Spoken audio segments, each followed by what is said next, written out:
I'm a dad, I'm a dean, I'm a DJ, and I'm a design thinker. I'm going to tell you a lot of things over the next half an hour or 45 minutes. I'm not very clever, I didn't invent any of them, but I have been around some very, very smart people, and they've said some really smart things while I've been around, and I've written them down, so I'm going to share them with you. But why would you want to listen to me? I'm just some guy. So I thought I'd tell you a little bit about what I've done in my past, and then you can think to yourself, oh, I believe him, maybe I don't. But then you can listen to what the smart people I've been around have said. So this is where I've lived in my life. I've been very lucky. I grew up in England. These are the subway lines that I've taken to work through the years. You can see London there, you can see Hong Kong, you can see New York, and increasingly I spend my time in Beijing. I'm always interested in how best to communicate what I do, and I thought subway lines might be quite interesting. In the bottom there, you can see a picture of Bournemouth. It's a town on the south coast of England. It's where I grew up. I honestly pinch myself and think, my God, I come from Bournemouth, and I get to do this. I get to come to Dubai and talk to you incredibly smart people about what I do. On the right, you can see my Gaultier phase. When I was at fashion school in London, everyone wanted to look like Jean-Paul Gaultier. He was absolutely it, and that was what I thought I was going to do. On the left at the bottom, we host a lot of events at Parsons. I happened to be at one of our parties, and there was a table as big as this stage covered in champagne glasses, and I thought, yep, that's where we are. And on the top left, I was in Tsinghua University in Beijing recently. We were doing a competition with our friends from London, Central St. Martin's and the Royal College and Hong Kong Poly University and Tsinghua University. And it just struck me that we have quite a loud voice at this point. People seem to listen. Do you know who inspires me? Graham Greene. Any of you that have not read any of his novels, I encourage you to go and grab a novel when you've got a little bit of time and you just want to wash over yourself with culture. Do that. Read a Graham Greene novel. I find it as inspiring as many people find their faith. And that's a big, bold statement, and I tend to be a little bit provocative, but I don't care. Read Graham Greene. He inspired me in ways I can't even tell you.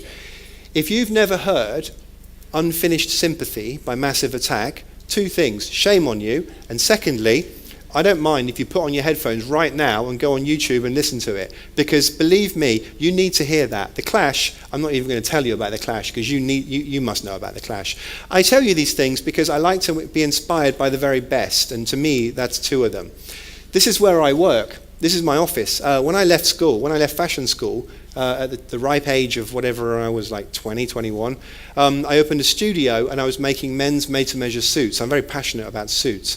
I have these officers' tunics in my office because each one of them is hand-tailored on Savile Row for the guardsman who's going to wear them. To me, that's a thing of great beauty. In the middle, we have a piece of Yves Saint Laurent couture. When ladies of a certain age pass on in New York, they leave their collection of couture either to the Met Museum or to Parsons. So we have a rather wonderful collection of vintage couture. I've worked for all these different places. They've been very, very inspiring to me through my life. I've picked up really smart things, and I'm sure you recognize many, if not all of them. It's been a wonderful journey. Indeed, this morning someone described me as having spent a quarter century in the industry, which I found awful because I was not a child prodigy, which made me feel very, very old.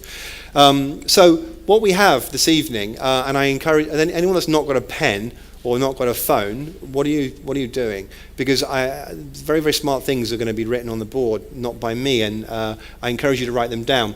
This is a recovering fashion designer's random thoughts on turning a well-known design school into a global brand, and a polite meander towards total world domination. And by that, I mean, I want to dominate the world, not for myself, but for the feeling of great design.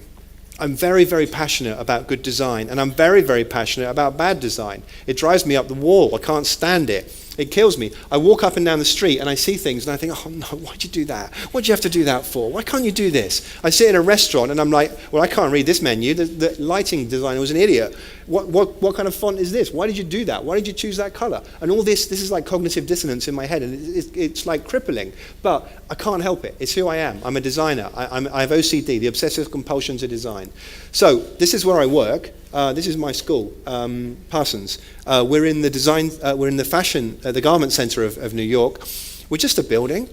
It's a bit crumbly. It's a perfect example of mid-century modern. We're moving out actually in December, but it's just a crumbly building. But we're a very, very powerful school. We have a lot to say.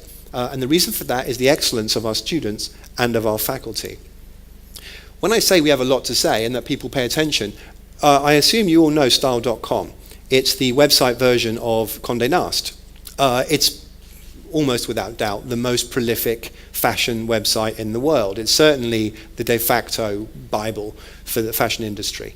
We had 7 days on the cover. Now, anyone in here that owns a brand, and I'm assuming there's more than one of you, what would you give for 7 days on the cover of style.com? I can tell you that the going rate is something like 100,000 a day, but they don't really sell it because it's their cover. Imagine if Vogue was published every day and you got 7 days cover. Well, we did, because they care about new design and because we made a relationship happen between them and Kering. Kering is the group that owns YSL and Gucci.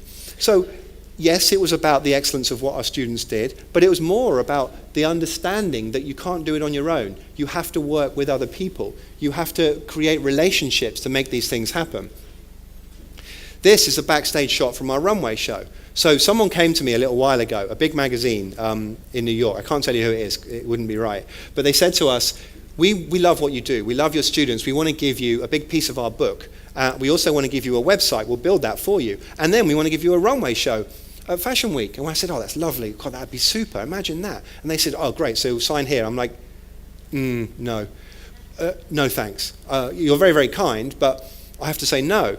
Because if we want a runway show, we'll have a runway show. We don't want you to tell us how to do it. And secondly, don't come to us after you've come to somebody else before.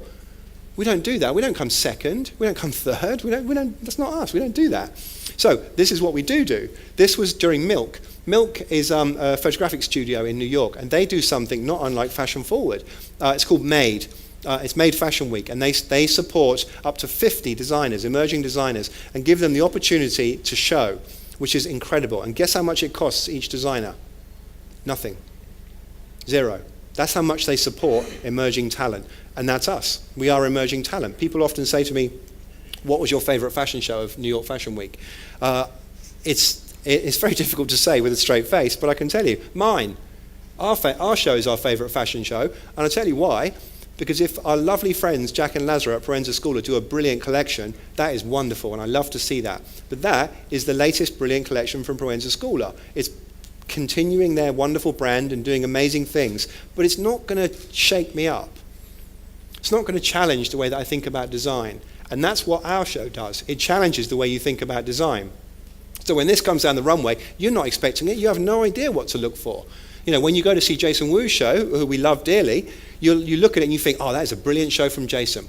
He really took his own handwriting and he gave it to whatever he was doing. And I am full of respect for that. I think that is an incredible thing. And what we do is different. Now, there are certain ways of telling whether you're winning. Now, forgive me the use of that. I don't know whether anyone here would have been exposed to Charlie Sheen's complete collapse. But he used the word winning every time he was doing something atrocious. Anyway, I use the word because we are winning. And my example of winning is when Bill Cunningham takes a picture of you and someone else is so important, takes a picture of him taking a picture of you. To me, that is all is right with the world. So you can see we have Jack and Lazaro there from Proenza. You have Bonnie Brooks in the middle, who's the president of Hudson Bay, and my humble self. So to me, that's it's working out okay. Now, you see, the thing is, everything I'm going to tell you, everything I have told you, is perfectly obvious. It's just common sense. I mean, it really is. And I can assure you, I'm the dumbest person in the room. Not only that, I am so dumb, I copied that line. I got that from a student. And what I mean by that is that I know for a fact that I can learn something from every single person in this room. I absolutely can. I can learn something from you. Whichever seat you're sitting in, I guarantee I can learn something. And that to me is very special, and I'm very well aware of that. I'm very curious, which I think is what one has to be in the design world. And so, because I know I can learn something from all of you, then pretty much by default, that must make me the dumbest person in the room. But I know that, which is perhaps my advantage. I'm so dumb I can't use this clicker. There we go. It turns out people are quite interested in what we've been doing at Parsons and indeed the way that I communicate what we've been doing. So this is a website. This is psfk.com. Anyone that's in design or even interested in design, I encourage you to take a look at that. It's not about fashion. It's about design ideas, whether they are into automotive or urban design or product design or experiential design, which I gather is the new buzzword. I show this because I'm very lucky in that everything I tell you is the truth. I genuinely feel these things. I believe what I'm saying. And so I did this talk a while back, and I'm always kind of nervous that when I get interviewed, a journalist is going to say to me, oh yeah, but you said, and the good news is I mean it. I'm not telling lies. One of the things I mean is you are your own brand. So every one of you in this room is your own brand, whether you're a parent or whether you are the CEO or whether you are an employee or whether you're a student. Whatever you're doing, however you're sitting, whatever you say, whatever you choose to write with, whatever you choose to write on, whatever phone you have, whatever expression you pull as you're sitting there is your own brand. That's a reflection of your brand. I tell you this because when I first started at Parsons, you should work for an education establishment at some point in your life, because I'll tell you the interview process, right? It's this. They interview you 11 times, and then they go, right, now you've got to do a job talk. And I'm like, what's that? And they said, because if you interview in fashion, it's always double top secret. So not in education. They're like, right, out on stage in front of 200 people and tell them why they should hire you. All the people that are going to work for you. I'm like, oh, okay. Anyway, so I remember this young man sitting at the back, and he was sitting like that. If he had a phone, he would have been texting, but he didn't because it was 5 years ago. He's like that. And I said, are there any questions? He went, yeah, I got a question. And I thought, I'm going to remember you. So he was his own brand. Parsons, we are our own brand. This is how we do our fashion benefit. Now, I don't know, forgive me, this is my first time in Dubai, but I suspect that the concept of having a gala here is much the same as it is around the world, which is loads of people pay loads of money for expensive tickets to sit around a little round table with 10 people around it wearing dinner suits or evening dress, and then they have a chat with those 10 people, and then they clap quite often for speeches, and then they go home, which is perfect. It works the world over, but not for us. We're a design school. We don't do that. We mess with people. Now, as you can see, we didn't do round tables. Now, this may, for those of you that have not been to a gala, you may think, what is that? Who cares? What that means is that if you spent $50,000 on a table and you thought you were going to be sitting on your own, not going to happen. You're going to be sitting next to whoever I put you next to. And it shook people up when we did that. What you can't see from this picture is there's a big runway, which is sort of a Y shape. So the models come out, they go at the end, and they come back. And it confounded everyone's expectations. And what happens is then people come to us. They came to our shows 5 years ago, which were much more pedestrian, and they said, it was very good, congratulations, very good school. And I was like, whatever. And then later on, they came to us and they said, wow, for a school, you really do special things. And I said, that's more like it. Now, they come to us and they look around and they go, how do you do this? What's going on? We can't do this. And this is LVMH, or this is Caring Group. They would love to do what we do and to attract the people that we attract, but they can't, because they're not a school. One of the things we encourage, or indeed require, and I say this in the proud knowledge that I don't always do it myself, is do your homework. Because what we require is brilliance only. And what I mean by that is, I say this to my students, but the exciting news for all of you here is any one of you that is ever going to go to an interview, be interviewed, sell something, do anything that interacts with anyone, go on a date. Anyone that's going to do that, I suggest to you that the 9 other people that would be doing it in your place did not do their homework. So if you do your homework, then you are way ahead. It's just occurred to me. See, I never know what I'm going to say in these things. I have no idea. And something just popped into my head. There's a book called The Rachel Papers, written 40 years ago, Martin Amis's first book, and it was about a young English lad, that was dating, and whenever he went on a date with a girl, he'd take her to the museum, but he'd always go to the museum the day before, and he'd research it, and he'd find out what she liked. And if she liked Rodin, he'd go to the Rodin room, and he'd study that, and then he'd go, well, of course, I've always loved Rodin. And he was in. Perfect. So the point is, do your homework.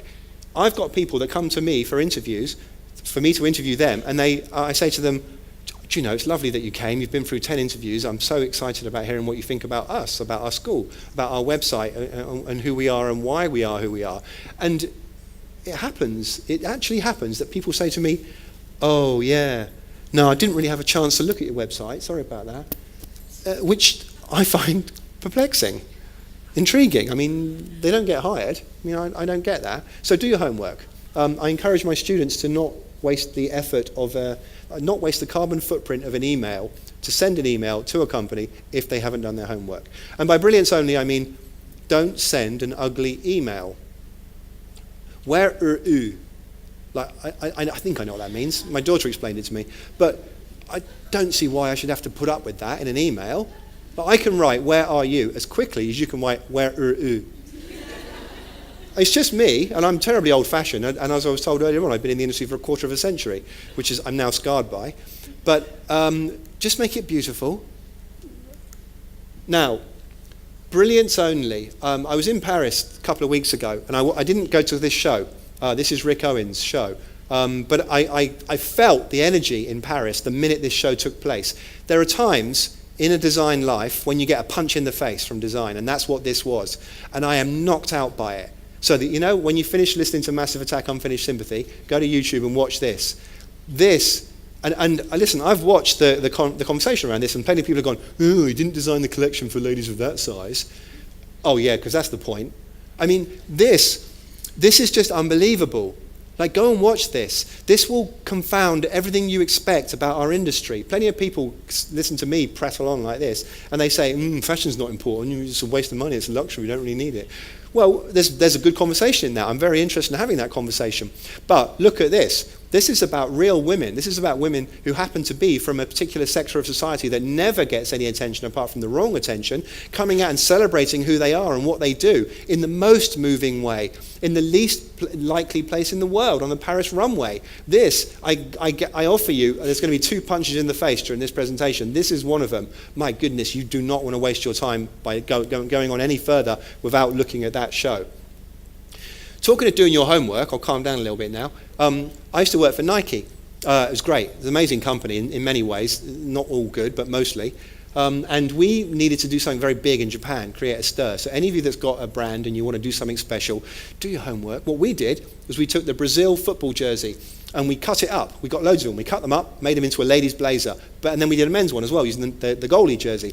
But we didn't just do that. We know that certain sectors of society, particularly in Japanese fashion culture, want a limited edition. So you can see one, and it was one of 500. That was my sample. So then we released it, but we didn't tell anyone we were going to release it, but we kind of did. We did it very quietly. In not quite social media, but almost, more like word of mouth media. And it gets around, word gets around. So the day we released these 2 jackets, gone. Queue around the block, 500 pieces each, gone. We had a picture of the pattern which we burned. We said, we'll never make another one. So it's an example of doing your homework and then doing something brilliantly. This was a collaboration that we did with Junya Watanabe, clearly one of the most respected designers in the world, Nike, one of the most respected brands, not an obvious collaboration. But what we did was, instead of just calling it a collaboration and having him design it, he gave us the fabric, we made the garments, we printed them, sent them back to him, and he refinished the garments, and then we sold them. So it's a genuine back and forth collaboration. So it gave it real integrity. And I wager everything that I do, everything that our school does, has integrity. It may not be the integrity we expected, it may not be what you were looking for, but I can guarantee you it has integrity. You never leave Parsons. The lady in the middle, Donna Karen, she is an incredible woman. She is in some ways the matriarch of our school. She, of course, studied there. She left, she went on to create an incredible global brand.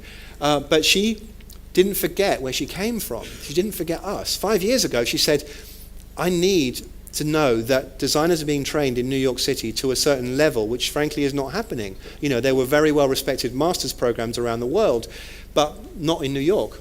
So we said, all right, well, you know, we need a bit of help, but we can do that. So she made a very generous donation, which allowed us to hire somebody to come in and create this program. Now, I'm very proud to tell you that in the first year of our program, we did a competition with the Met, and it was about the Alexander McQueen exhibition, Savage Beauty, which was quite beyond words. And we had 16 students, it was open to all of America, and there were 4 finalists. All 4 of them came from our program. All of them. So there was nobody else involved. So then we thought, that's good. We feel good about that. When people say this to me, I'm like, yeah. So then we went to Europe, and we took part in a competition which involved all of our friends from Europe as well. And we were lucky enough to win that one also. And what was lovely about that was it was open to all of the very, very long-established and well-respected master's programs. So I'm often accused of humble bragging, and sometimes not even very humble. But I don't care, because I believe in brilliance in everything that we do, and I believe this is an example of both our staff, our faculty, and our students being brilliant. Now, I mentioned 2 punches in the face. This is the second one. So this is Milk Studios. It's the load-in dock, actually. You can pretty much see from the bottom left, you see the big column, that's where the trucks come in. This was their launch party. So imagine an event much like this, that's 7 seasons in and in downtown Manhattan, which is clearly a different environment to Dubai. We have Fashion Week in New York, and we have the big tents. Everyone's seen it, wonderful runway shows back and forth, sometimes at H-shaped, sometimes, whatever it is. This was not that. I was in a cab on the way to this event. Kendrick Lamar is a big shot rapper, hip-hop artist. So I'm in a cab, and I'm 2 blocks away, a big, long avenue blocks, and suddenly the cab's like, dum, dum, dum. And I'm like, whoa, what is going on? Something special's going on. And it's this party. And I get to it, and I said to one of the organizers, who is actually the equivalent of Bong, actually, the gentleman that, one of the gentlemen that organized this, Keith Baptista. I said, Keith, what's going on? What time's the party going to shut? And he looked at me and went, whenever the cops come. So that's what young fashion is. Young fashion is not putting up a VDU and showing the film outside and saying, oh, that was lovely, well done, let's get some bloggers to write about it. I mean, that's not what fashion is. It's not new ideas. We're interested in ideas. We're interested in provocation, in doing something important, something that people have to listen to. So I think Rick Owens did that. I think Milk Studios are doing this with Made Fashion Week. I'll tell you something else. Never give in to bad design. Never. In anything that you do. You don't have to. Just don't do it. Don't give in to it. When you go to a store to buy your next computer, look very, very hard at that PC you're thinking about buying. Is that good design? I personally, not a fan. Buy a Mac. Apples were conceived to be great design. They were conceived design and functionality. It's seamless and beautiful. PCs, they were like, we're not a Mac, buy us. To me, that doesn't really work. See this thing here? And this always happens as well. I apologize in advance to the AV unit here. This is ugly, isn't it? This is, how ugly is this? I just got handed it, and I have to use it to click through. And I guess there is a logic to it. It says back and next, which is good. So there is a sort of organic logic, but I can't say it's a thing of beauty. So when you're buying another one, I'd look a bit harder and get a nicer one.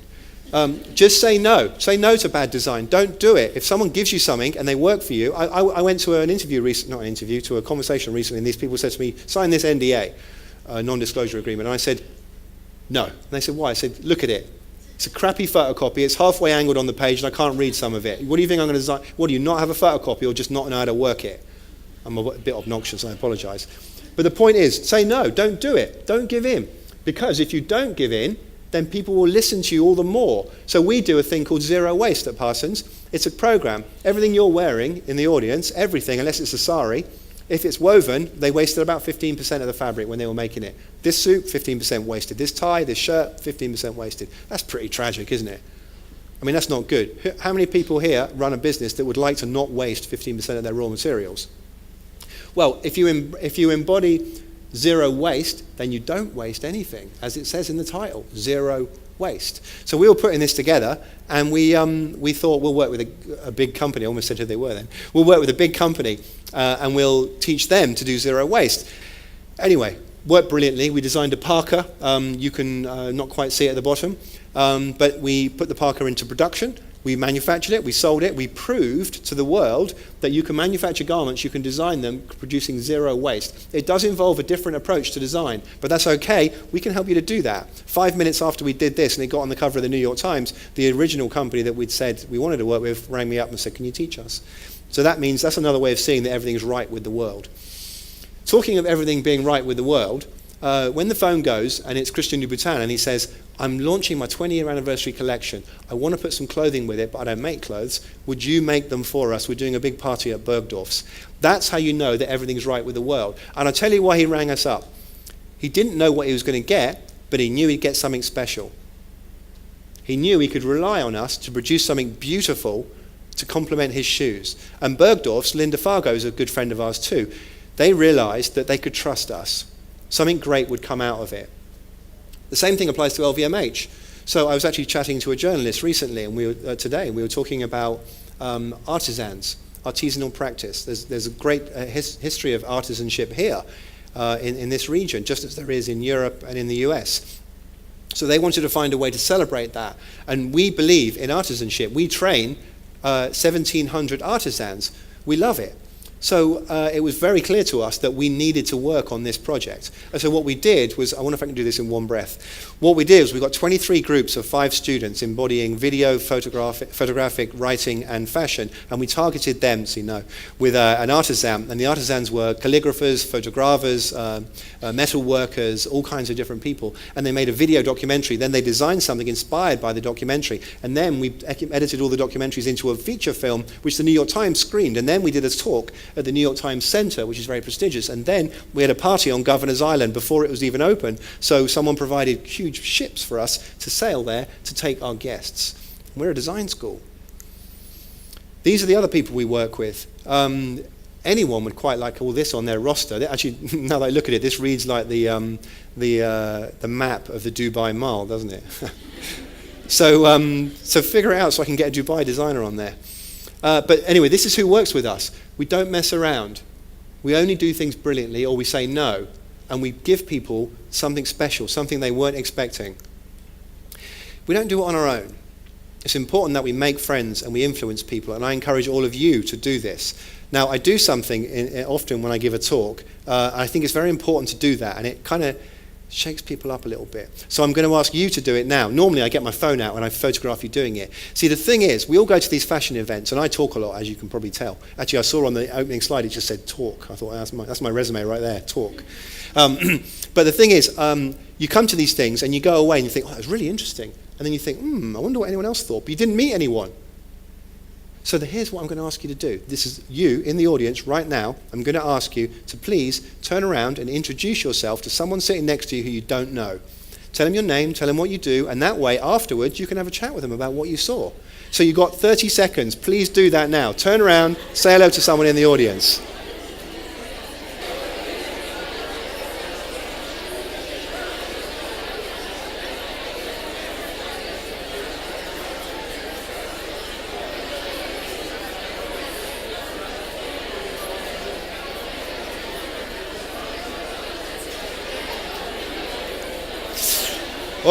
All right, you had your chance. I hope you've sown the seeds for a fruitful conversation after we finish talking. So let me tell you a little bit about who we are and who we've made friends with. So this was very early on in my time at Parsons. This is Mac and Milk, which I mentioned to you earlier. This was the first season of them doing something a little bit like what we're at right now, fast forward fashion. So reading from right to left, you have Carol and Humberto, who are the driving force behind Opening Ceremony. I would argue one of the most influential and important retailers in the world. Next to them, you have Alex Wang, now the creative director and designer at Balenciaga, as well as of his own brand. Clearly very important Parsons alum, of course. John Dempsey, the head of L'Oreal. They own MAC, a great supporter of fashion. Susie Menkes just was reading her article, actually, about the dearth of fashion. Not the death, the dearth. I'm interested by that. I want to have a chat with her when I see her next. Jack and Lazaro from Proenza School, again, proud alumni from our school, and my humble self. And then Rassi, the guy on the left. His name is Rassi. He's actually from Iran. He owns Milk Studios. He founded it. He's one of the 3 driving forces behind Made, which is the Fashion Week equivalent, a real visionary in our business. They're great friends of ours, because we give them something and they give us something, and together we celebrate great design. And so when 1 or 2 people succeed, everyone succeeds. We like to say you never leave Parsons, and actually I get in trouble over it from the Board of Trustees, because invariably I'm at a big event and I say, and what's the last thing? And the students are like, we know, and I'm like, you never leave Parsons. Which the staff were like, and I'm like, no, it's a good thing, it's a good thing. Actually, I just ran into one of our graduates earlier on, which I'm going to have a chat with afterwards. She's in the audience somewhere. Anyway, these people have never left Parsons. These are our alumni. Anyone that's even tangentially involved in fashion knows who they are. This is part of a book we're writing about them. So it's about making a network of people, and I hate that word network, so do forgive me for using it, but making friends and influencing people, then finding ways to work with them in a way that everyone gets something out of. I mean, it's total common sense, but people don't do it. When I joined Parsons, I rang all these people up, and they were like, we were wondering what happened to Parsons. No one's been in touch for ages. I'm like, ugh. Anyway, we have now. Do you know, if I put on this thing here, this lectern, I could, I suppose, conceivably call it a dress. But it wouldn't be a dress, would it? I would just be wearing it. And why I say that is that I was at an event recently, and there was a couturier there, in inverted commas, a couturier, and these wonderful creations came on stage, and the models wearing them had to be lifted onto stage, and they're like this, and they're walking down the runway like this, scared to death they're going to fall over. And so it struck me, that's not a dress. Whatever they're wearing, it may or may not be a thing of beauty, but it's not a dress. Marcus Aurelius said, I don't know when he said it. That's when he lived. I presume he was probably about 30 when he said it. I don't know, though. He may have been a child prodigy. Ask of each thing what it is in itself, which to me is not unlike... There's Marcus Aurelius. There's no photographs of him, clearly. That's Jean-Paul Sartre. So the existentialists had a similar point of view. The fact is, it is what it is. And I find this, I'm sure you do, on a daily basis. Customer service, right, is customer service. It's not customer dissatisfaction. I had words with the receptionist at my hotel a couple of days ago because I had a feeling there was going to be an issue, and I was right. And I said, I've got a nasty feeling there's going to be an issue. And they were like, no, it'll be fine. And I knew I was right. So they didn't give me customer service. They gave me customer disservice. So it happens all the time. Human resources, right? I'm not a resource. I'm not. If I work for a company, I'm not a human resource. I'm personnel because I'm a person. So, and we find this in the US an awful lot, but I wager it happens all around the world. Oh, and there's another one. People on a train, right, are not customers. They're passengers. The English language, which I happen to speak, is quite good. Got lots of really good words that mean exactly what they mean. Giving something a different word doesn't make it a different thing. And I encourage people to think hard about that, particularly in marketing. Like, just because you say something and you use a particular word, it doesn't mean that's what it is. And I find that there's a lack of understanding of that. And to me, that comes back to design thinking. This is a good one. I like this. I have a lot of fun. I'm having fun right now. I always have fun. Wherever I go, whatever I do, it's fun. And I try to be nice. And loads of people forget. They forget to be nice. And when I give talks, often, I bet it'll happen tonight, someone will come up to me and go, I didn't think about that. I never thought about being nice. Who'd have thunk? And the thing is, nice people are anyway. But I bet there's a couple of people in the room who aren't that nice always. I mean, I forgot to be nice once or twice, but I'm lucky I've got a daughter who goes, Daddy, that was not being nice. So that's I encourage everyone to have one of those. But think about it. It is blisteringly, blindingly obvious, and yet people don't. And like sometimes you get an arsey email. Like my building where I live, sometimes they send me an email and it says, your water's going to be switched off for essential maintenance, the management. That's not very nice. It's not going to make me feel very good about it. You could write the same thing really nicely. So if you're going to welcome people into your event, make sure the security, just as they have done here, which is great, are nice. Just do that. What's the harm in it? I can't get over the fact that people don't. And I tell you this because I know that someone in this room is going to be in charge of something where someone is not going to be nice. And I encourage you, very, very strongly, in the humblest way, to remind people to be nice because people forget. Oscar Wilde, there's an inspiration, look at that. I would suggest he's sitting rather elegantly there, and he's certainly well put together. And if he's going to smoke that cigarette, I would suggest he will not do it in a slovenly fashion. Now, when Oscar Wilde was alive, there were many others like him. They were called fops and all kinds of other things, sometimes disparagingly. But what they practiced was spezzatura. Spezzatura is a fantastic word. It really is. And it means, as much as I can gather, and there's different translations of it, but it means elegance in everything. And it goes back to you being your own brand. Do you want your own brand to be a slob? Probably not. Do you want it to be efficient, businessy and tough? Not unless it's like pickup trucks, whatever they're called, or guns. Probably not really. You want it to be elegant. If you're in design, you want it to be elegant. And so you can practice spezzatura in everything that you do, in the way that you're sitting, in the pocket you choose to put your phone in. Like I'm very conscious of the fact that my suits are quite well fitted, so I probably can't wear my phone in this breast pocket, so I don't. There you go, unless I unbutton it. I'm very conscious. And now, this is the problem with my head, you see. Obsessive compulsion to design. Everything I do and everywhere I go and everything I see, I have to redesign always, in every way. And so if I put my phone in there, I've got to unbutton my jacket. I don't think about it, it just happens. It's spezzatura. You have to, if you have a brand, your brand has to practice spezzatura. Because if you don't, no one's going to really believe you. They're not going to know why. The customers don't really know why a lot of the time. They just feel it. You know, you go into a store and there's someone, you go to HSBC. I was there, I like HSBC, right? They're my bank. But I was in one of them recently in New York, and I went to the counter, and the teller is like this, putting down their McDonald's Happy Meal. I'm like, that doesn't make me feel good. That's like, if you are the person at the interface with the consumer, think about it. Like, spezzatura, it's really simple. If you've got a phone on you right now, or a camera, take a picture of that. I'll move out of the way. These are the things, like, just do yourself a favor, remember some of those. Because you don't listen to me, I'm just some guy. But these were said by really important people. And these are true, these are just common sense. But loads of people don't think about them. So if you have social media, tweet them, tell your friends. Because I'm not looking for any profit in this. I'm on this mission to spread the word about great design, about good things. I don't want to walk down the street and go, oh, look at that, oh. Last night, right, I've got a bone to pick with Dubai, by the way.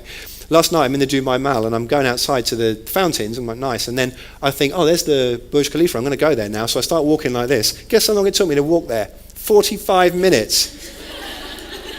I know, that's pretty funny, isn't it? I was not amused when I got there. Not amused. I'm standing in the car park going, what do I have to do to get into this building?